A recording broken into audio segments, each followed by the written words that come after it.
राधे राधे भाइयों। आपको बता रहे हैं आध्यात्मिक के बारे में। आध्यात्मिक जो शब्द है वह आत्मा से है। आत्मा और परमात्मा से साथ जुड़ा हुआ है। आध्यात्मिक क्षेत्र जो होता है जो कि ईश्वर के साथ जुड़ा हुआ है, और ईश्वर हमारे साथ हमेशा अपने अंदर बैठा हुआ होता है। वह सारी शक्तियों का समावेश शिव के अंदर समाया हुआ है, क्योंकि ये शिव की शक्ति है जो हमारे को जिंदा या मुर्दा करती है। ये निकल जाती है तो मुर्दा जाता है, और होता है तो हम उसके साथ जीते हैं। आपको एक चीज़ बताने जा रहा हूँ भाइयों कि हमारा अध्यात्म जो मन है, चैतन्य मन है, एकाग्रता मन है, धर्म मन है, कर्म मन है, जितने भी हमारे जो फंक्शन जुड़े हुए हैं शरीर के साथ, वह आत्मा के साथ ही जुड़े हुए हैं। हमारी सोच, हमारे विचार, हमारे कार्यकलाप सब हमारे आत्मा के साथ जुड़ा हुआ है, जो कि उसका संबंध सीधा परमात्मा के साथ जुड़ा हुआ है।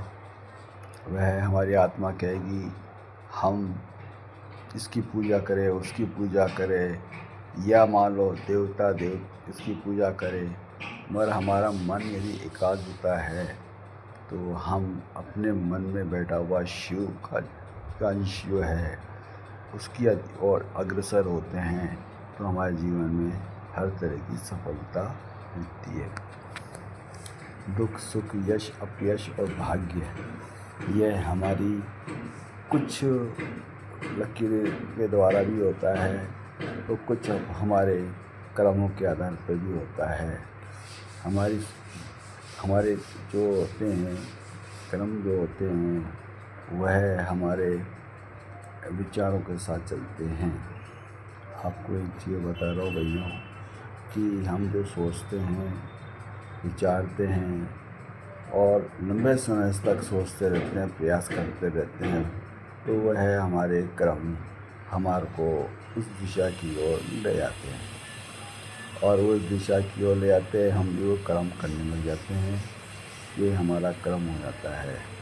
और इसका जो प्रभाव होता है हस्तरेखा के अंदर, वो इस तरह से होता है कि हमारी सोच के आधार पर इसका निर्माण होने लग जाता है। हमारी सोच अच्छी होगी तो हम अच्छे कर्म करने लग जाएंगे। हमारी सोच यदि हमारी लोअर है तो हमारे कर्म भी वैसे ही अच्छे भी रहेंगे। तो जो इंसान को भगवान ने जो दिया है, पहला दिया है कर्म और सोच।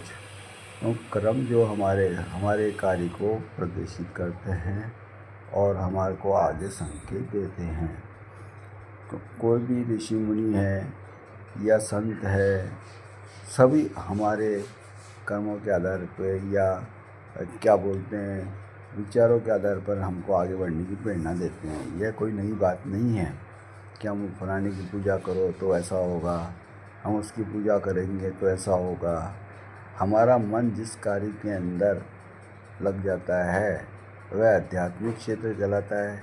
चाहे वो पढ़ाई का हो, चाहे शिव की पूजा में हो, चाहे माता की सेवा हो, या किसी भी देवता की पूजा आराधना करते हैं, तो हमको जिस कार्य के अंदर हमको सद्भावना, प्रेम और संतुष्टि, हमको हर कार्य से मतलब कहने का मतलब है हमारा मन हर तरफ से छूटकर एकाग्रता की ओर लगा रहता है और हम उसके प्रति खिंचाव बना रहता है, वह हमारी सच्ची सेवा कहलाती है।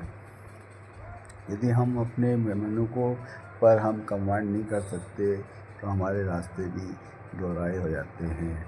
आत्मा ही परमात्मा का, परमात्मा आत्मा का संचार करती है, साक्षात्कार करती है। कह सकते हैं आप कि आत्मा ही परमात्मा का और परमात्मा आत्मा का साक्षात करती है। यह दिशा निर्देश देने का कार्य मन और आत्मा के साथ जुड़ा हुआ होता है। यह हमारी सोच जो होती है उसके आधार पे अकॉर्डिंग हम आगे बढ़ते और पीछे रह जाते हैं। तो आध्यात्मिक से क्षेत्र है कि एक कर्म करते हुए हम आगे निकल जाते हैं तो हमारा उसका विस्तार होता चला जाता है। मन में किसी तरह का लोभ, काम, क्रोध, मोह नहीं हो तो हम किसी को जोड़ने की ज़रूरत नहीं, हम अपने स्वतः ही अपने आप को जोड़ने सकते हैं। यह मैं इसलिए कह रहा हूँ कि हमारा मन जब सो के उठता है तो हमारा मन शांत रहता है। हमारी आत्मा जाती है, नहीं जाती है, ये किसी ने नहीं देखा है, मगर हमारा मन ये कहता है, हम ड्रीम्स देखते हैं यानी सपने देखते हैं, वो भी आध्यात्मिक क्षेत्र में जाके कहीं न कहीं जाके संत अच्छा या बुरा वो भी संकेत देती रहती है। हमारा आत्म जो क्षेत्र है विचारों का, वो हमारे कर्मों के आधार पर ही डिपेंड करता है। वो सपने में दिखता है अच्छा बुरा, और उसके अकॉर्डिंग हम उसका फलादेश सोचते रहते हैं कि हमने क्या देखा, हमारा अच्छा होगा या बुरा होगा। जिस तरह से भी आपके ये विचार आते हैं तो पहला कर्म होता है कि हम अपने आप को पहचानने की कला करें। मैं क्यों आया हूँ संसार में, मेरा कर्म क्या है, मुझे क्या करना चाहिए, या हमें पशु प्रवृत्ति बन के नहीं रहना चाहिए कि खाना खाया, अपने काम कर लिए और हो गया।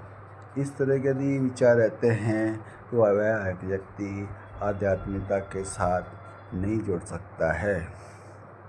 आध्यात्मिकता में सबसे बड़ी बात होती है कि आपको संत भी नहीं बनना है, मगर यह है ज़रूर कि कम से कम 24 घंटे के अंदर 15 मिनट, 20 मिनट, 1 घंटा, जितना भी टाइम हो आपके पास, उसका सदुपयोग करते हुए अपने ईश्वर जो अपने आप में बैठा है उसको खोजने की कोशिश कीजिए।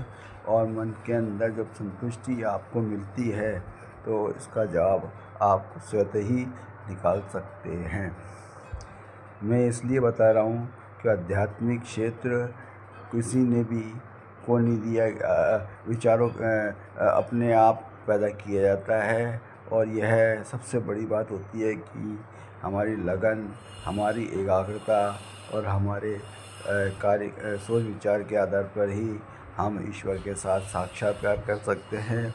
आंखें बंद करेंगे तो हमको ईश्वर का ध्यान करना है तो वह ईश्वर दिखेगा। यदि हम किसी गलत या राक्षस के बारे में सोचेंगे तो राक्षस प्रवृत्ति हमारे मन में आएगी। दूसरी बात होती है कि हम अपने क्षेत्र के अंदर हमारे कार्य जो होते हैं वो सारे क्रियाकलाप हम करते हैं, उन पर बड़ा सोच विचार के करना चाहिए। भाइयों, यह जितने भी, जैसे मान लो विवेकानंद थे, कृष्ण परमहंस थे, या गुरु नानक थे, या श्री क्या नाम रामकृष्ण परमहंस थे, जितने भी बड़े बड़े हुए, उन्होंने कहीं भी अपना कार्य को छोड़ते हुए अपने कार्य की ओर अग्रसर रहे हैं। और ईश्वर की प्राप्ति के लिए या प्राप्ति नहीं होती है तो उसका भी मलान नहीं किया है। उन्होंने अपने सामाजिक, राजनीतिक और समाज सेवा को निर्देश दिया है। वह भी एक आध्यात्मिक क्षेत्र में जाके उनको विस्तार किया। आध्यात्मिक क्षेत्र ही हमारा ऐसा क्षेत्र है जिसके अंदर हम अपने आप को, समाज को और अपने लोगों को प्रेरित कर सकते हैं और आगे बढ़ने की कला दे सकते हैं। जहाँ शांति है, सद्भावना है, प्रेम है, वहाँ कल्याण संभव हो जाता है। भाइयों, आपको एक चीज़ बता रहा हूँ कि हम अपने आप को ही नहीं पहचानेंगे तो हमारा उद्देश्य निष्फल हो जाता है।